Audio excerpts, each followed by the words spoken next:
নমস্কার বন্ধুরা, কেমন আছেন সবাই? আশা করি সবাই খুব ভালো আছেন আর আমিও খুব ভালো আছি। তো প্রতিদিনকার মতন আজকে একটি নতুন ভিডিও নিয়ে আপনাদের কাছে হাজির হলাম। তো দেশ এবং দেশের বাইরে থেকে যারাই আমার ভিডিওটি দেখছেন তাদের সবাইকে পরিস কিচেন ব্লগে স্বাগত। তো আজকে আমি এখন যাব বাজারে, বাজার থেকে সদাই আনতে যাব, কিছু সদাইয়ের প্রয়োজন খুব। তো এই তো আমি বাজার থেকে চলে আসলাম, যেগুলো খুবই প্রয়োজন ছিল।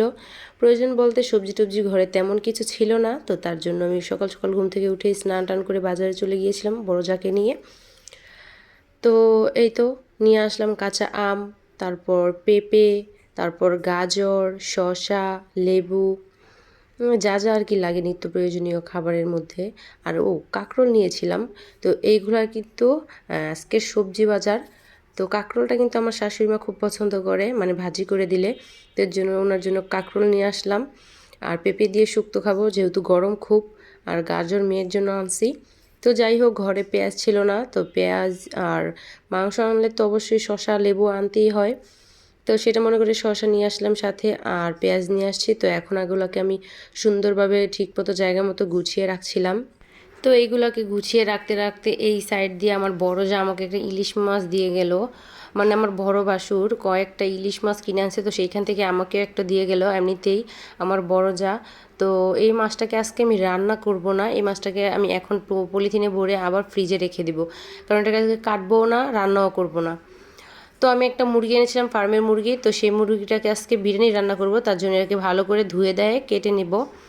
তো এই তো মাংস কেটে আলাদা করে পলিথিনে কিছু রেখে দিলাম, আর কিছু মাংস এখানে আমি রাখলাম রান্না করার জন্য। তো ওইগুলোকে আমি মাছ আর মাংসগুলোকে ফ্রিজে রেখে দিছি। আর এই দিক দিয়ে আমি সব কাটাকুটি করে রেডি করে এখন আমি বললাম না একটু আগে আপনাদেরকে যে আজকে বিরিয়ানি রান্না করব, তার জন্য এদিকে বিরিয়ানি রান্না বসিয়ে দিয়েছি। তো এইখানে আমি তেলের মধ্যে তেজপাতা, গরম মশলা আর পেঁয়াজ ভেজে নিলাম। তারপর একে একে যত রকমের মশলা আছে, আদা রসুন জিরে ধনিয়া গুঁড়া সব কিছুই দিয়ে দিব। তো এর ফাঁকে দিয়ে আপনাদেরকে একটা কথা বলে নেই, যে বন্ধুরা আমার ভিডিওটি আপনারা কারা কারা পছন্দ করেন, বা আপনার ভিডিওতে আপনাদের ভালো লাগার কোনো বিষয় আপনারা খুঁজে পান কিনা অবশ্যই কমেন্টের মাধ্যমে জানাবেন। এর মধ্যে আমি আমার চ্যানেলের মধ্যে অনেকগুলো ভিডিও দিয়ে দিয়েছি। আমার চ্যানেলের বয়স কিন্তু প্রায় 3 মাসের মতন হয়ে গেছে।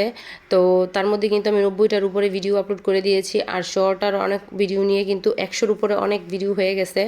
কিন্তু আমার চ্যানেলে তেমন কোনো র্যাঙ্ক বা রিচ কোনো কিছুই হচ্ছে না, ভিডিওতে কোনো ভিউজ নেই।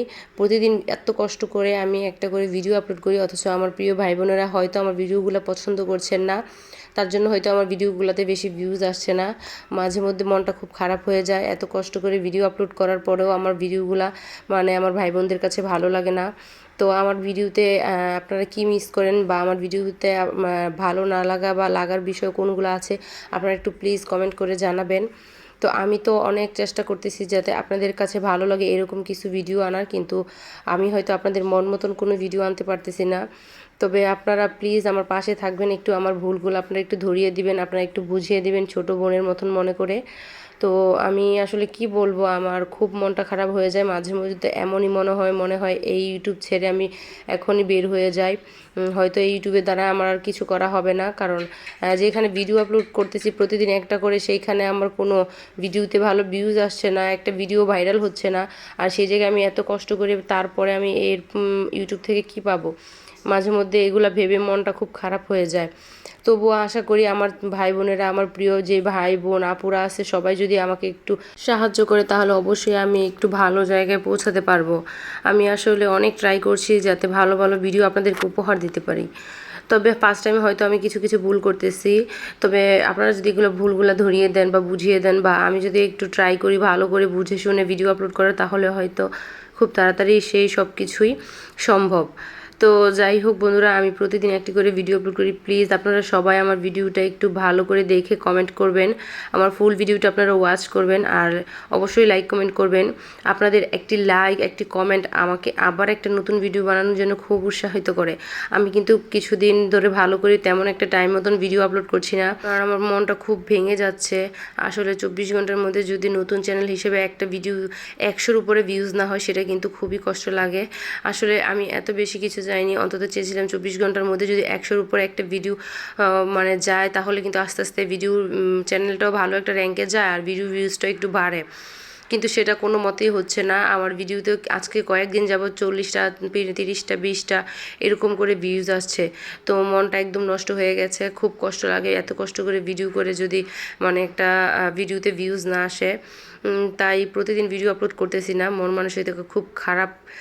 যাই হোক আপুরা ভাইয়ারা, আপনারা প্লিজ আমার পাশে একটু থাকবেন। আসলে আপনারা যদি আমার পাশে থাকেন তাহলে অনেকটা সাহস লাগে এই ইউটিউব জগতে কিছু করার মতন।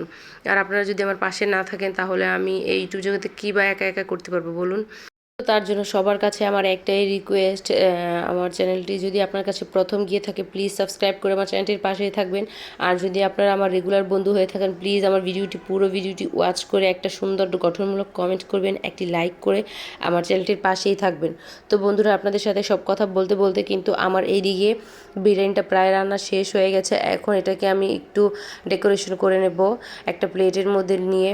তো ডেকোরেশন বলতে হচ্ছে একটা প্লেটের মধ্যে যদি একটা খাবার সুন্দরভাবে গুছিয়ে গাছিয়ে সাজিয়ে নেওয়া যায় তাহলে কিন্তু সেই খাবারগুলোকে দেখতেও যতটা সুন্দর লাগে খেতেও কিন্তু খুব ভালো লাগে।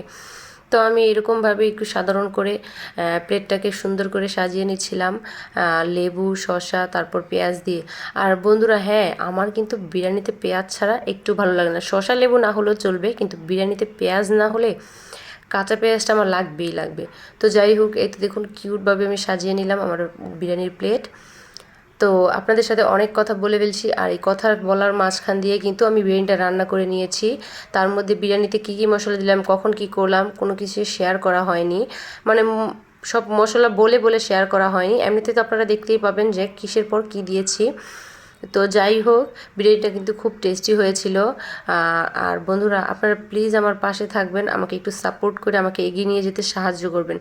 তো যাই হোক, অনেক কথা হয়তো বলে ফেলেছি। আপনারা সবাই ভালো থাকবেন, আবার দেখা হবে নতুন একটি ভিডিওতে। তো নমস্কার বন্ধুরা।